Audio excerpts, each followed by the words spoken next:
Welcome to this training around what I think everybody should know about gluten. We're going to cover what gluten is, what the problem with gluten is, why people are going gluten-free, gluten-related disorders, and removing gluten from the diet. So what is gluten?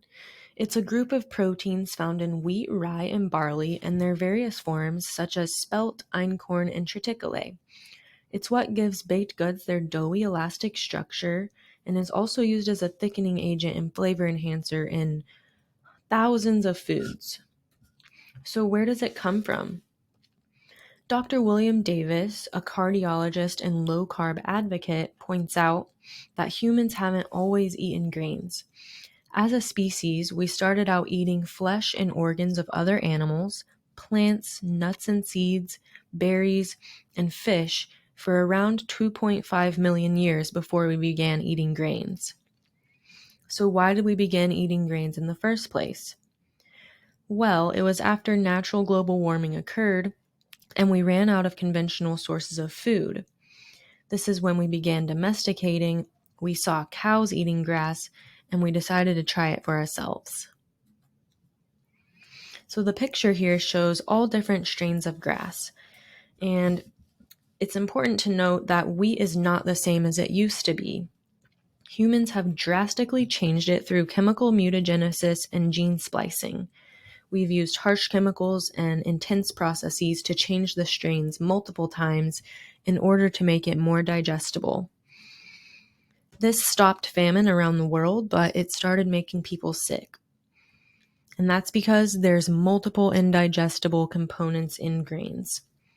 The only part of the plant we can digest after intense processing is the seed, and in the seed there are sand-like particles that can erode our teeth. For a cow, this doesn't matter because their bodies and digestive processes are much different. Cows grow their teeth continuously. They produce 100 quarts of saliva a day. They have a 4-compartment stomach with unique microorganisms, strong digestive enzymes, and a grinding function, while humans only grow teeth twice, produce a quart of saliva a day, and have a single compartment stomach. Our bodies just don't process it as intensely as a cow. So what is it that makes gluten so bad? This picture shows the two main components of gluten, which are gliadin and glutenin, and researchers have found that gliadin is what causes most of the problems. That's because it pries apart the barriers in the lining of your gut, causing it to be leaky. And this basically means that gliadin and other substances not meant to enter your body go into your bloodstream and cause an immune response because your body has detected a foreign substance and needs to address it and get rid of it in order to keep you healthy. But if you continually eat gluten or other foods that you're intolerant to, the immune system stays on and causes things like inflammation and irritation, and your body just isn't as healthy as it could be. Now, the man in the corner, Dr. Alessio Fasano, is one of the world's most renowned experts and researchers in celiac disease, which is a genetic issue related to gluten. He studied autoimmune conditions associated with wheat consumption and found that consuming wheat can initiate autoimmunity. He also found that the effects of gluten can apply to general people and not just those with celiac disease. Dr. Fasano has linked over 200 autoimmune conditions with wheat consumption, and this here is a partial list, so you can see here that conditions like thyroid disease, chronic fatigue, fibromyalgia, arthritis, diabetes, lupus, psoriasis, and so much more have been linked to wheat consumption. The opiate effect. So consuming gluten causes a feel-good response, which you may have experienced before, and that's because it's composed of several morphine-like substances. And these substances bind to opioid receptors in your brain, causing a similar response to when you eat sugar, cheese, or chocolate. This effect is unique to every person, but generally, eating gluten will stimulate your appetite and can become very addicting. Also, gluten can exacerbate symptoms in medical disorders such as schizophrenia, eating disorders, bipolar disorder, depression, and anxiety. Eating gluten may cause a regular person to experience mental fog or difficulty concentrating, a tendency towards eating disorders or food obsession, and if a child consumes gluten, they may experience an eroded attention span or mental outbursts. There was a study done in the 1960s in a closed ward at a schizophrenic facility where 40 schizophrenics were on controlled meds. They took bread out of their diet for 4 weeks at a time and noticed that they improved, experiencing less paranoia, less hearing voices, better engagement in conversation, until it was added back in and all their symptoms started coming back. Does everyone need to go gluten-free? The graph here shows we have people eating gluten-free due to medical reasons, and the remaining eat this way because it's a lifestyle and weight loss trend. This trend has become increasingly popular, but avoiding gluten may not be entirely necessary for everyone. There is no research that suggests that low carb is the solution to weight loss, but research does suggest that weight loss success is different for everyone depending on many factors, especially genetics. In the past several decades, more people have noticed that consuming gluten has been related to gastrointestinal issues like nausea, stomach pain, diarrhea, and in severe cases, vomiting and progressive weight loss. Dr. Fasano notes that celiac disease has doubled in the past 20 years, and researchers think this rise in cases could be due to a gene present in most grains of wheat as of 2014. And I'll further explain what celiac disease is in the next slide. But to further answer this question, if you feel perfectly healthy, it may be okay for you to eat gluten.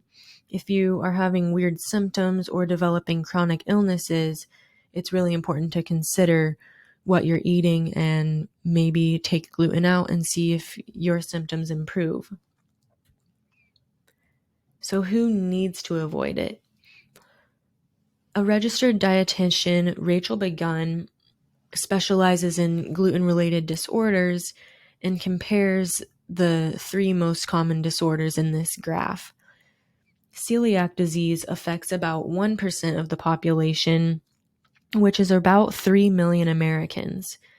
And celiac disease is a genetic autoimmune disorder where every time gluten is consumed, the immune system triggers an attack on your intestines and the lining of your gut becomes damaged. When this happens, your body is unable to absorb nutrients properly. You may experience foggy brain, achy joints, headaches, skin rashes, and it leads to malnourishment and other serious chronic conditions. There have been over 300 symptoms recorded for those with celiac disease, and symptoms may not occur immediately. So if you eat gluten, the symptom may not appear for hours or even days after. Wheat allergy affects 0.1% of the population, which is around 300,000 Americans.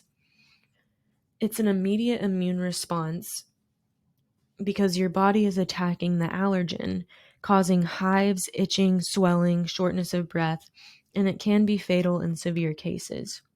This is similar to a reaction of peanuts or shellfish, other food allergies. Now, gluten sensitivity is the most common, affecting 6% of Americans. And we know least about this area, but we know that it's not an autoimmune condition. It's not an allergic reaction, but those with gluten sensitivity are experiencing symptoms after they eat it. And it gets confusing because these symptoms overlap quite a bit with those who have celiac disease. And the only way to find out if you have a sensitivity is to go through diagnostic testing, where you test for celiac and allergy. If both of those are negative, Then you just take gluten out of your diet and see if you feel better. Unfortunately, that's the only way to treat people with gluten sensitivity at this time. You may have noticed that gluten-free products are trending. You've probably seen them all around the grocery store if you're familiar with eating gluten-free. But the main point is that just because a food is labeled gluten-free doesn't make the food healthy. Some foods that are labeled gluten-free are not completely gluten-free, so it's important to check labels and know what ingredients contain gluten in order to avoid it if you have to. So, should we include grains in our diet?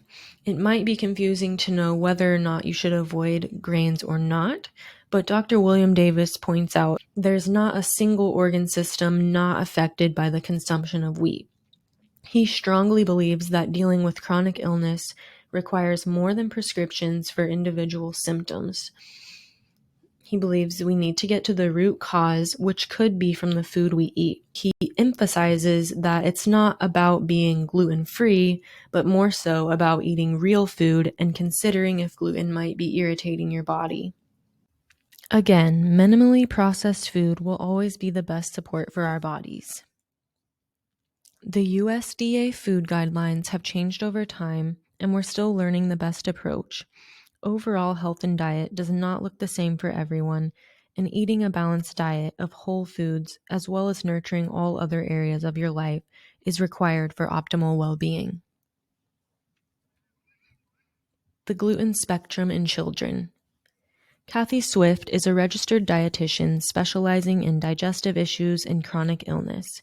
In her research, she's noticed that delayed speech, failure to thrive, delayed growth and short stature, delayed puberty, dental enamel abnormalities, irritability, behavioral changes, and concentration problems are all symptoms of children with gluten intolerance. Gluten and sleep and energy.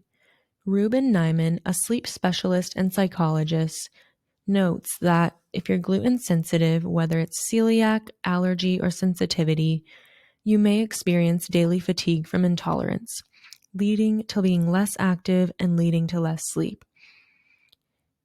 He emphasizes that sleep is extremely important for your health, and if your sleep is imbalanced, other areas of your life will begin to be imbalanced.